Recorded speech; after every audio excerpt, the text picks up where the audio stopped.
Welcome to the Employco HR Chat. I'm Rob Wilson, and with me is Jason Eisenheit. Hi, everyone. So, Jason, everyone with the change with the election that happened in November, everybody was under the impression that there was going to be a lot of changes, and we've seen some of those, obviously reversing policies where they could or where Trump could over Biden, but Department of Labor. Last year, they made a lot of changes to kind of tighten up the independent contractor rules. Yep. So, and we just had an update not too long ago. Yeah. So reverse a little bit. So January of 24, the Biden administration's Department of Labor issued a final rule related to independent contractors. So how should employers determine whether or not a worker is an W-2 employee or an independent contractor? Which we did I think we did Yep. a podcast and probably a couple HR chats on, because it was definitely tightening up. Everything was moving to the employee-employer relationship. Right. Exactly. Yeah. Under the Biden administration, their focus, their goal was to make more of these kind of fringe gray area workers classified as W-2 employees, which in their mind creates more protections for the employees like overtime, health insurance, unemployment, workers' comp, things like that.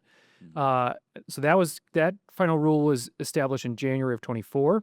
In March of 24 is when that final rule on independent contractors became effective. And there were any time there's these kind of rules, there's lots of lawsuits. Over the last 10 years, there have been lawsuits every time there's a new administration.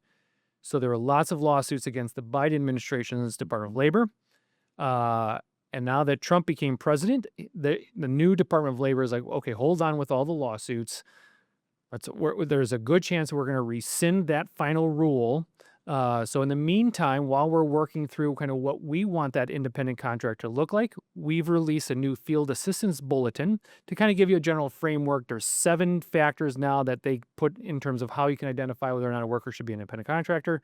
So it gives the employers a little bit of a good idea on the direction the Trump administration is going to head. So you're getting some direction, but there's nothing finalized. So at this point, in the court system, because there was a lot of lawsuits filed, they just put all those suits on hold until the administration makes a ruling? Yes, unless it's a private lawsuit against a private employer. But if it's kind of the federal government's Department of Labor, those against the federal government's, those are kind of, let's put them on hold. But the private ones, until some of this is settled, there's still a lot of court proceedings going on. So I guess the advice is stay tuned. Yeah. And that it's probably going to swing a little bit more to the right and won't be as stringent as what Biden put in place. Yeah, I mean, I think it's generally still, it's a good idea to take a look at that relationship. Like, how much control do you have over the worker?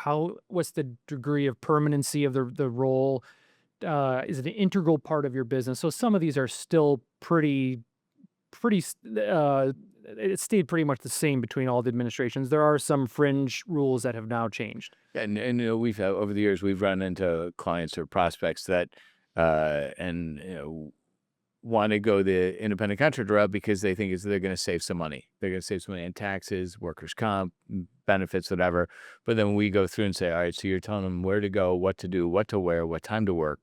You're checking, Republican or Democrat, you're checking way too many boxes. And what starts off typically well, like, oh, the worker and us, we're both in agreement. There should be a 1099. They don't want to file the taxes through us.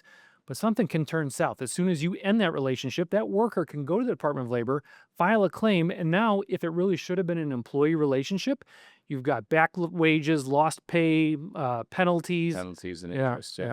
So.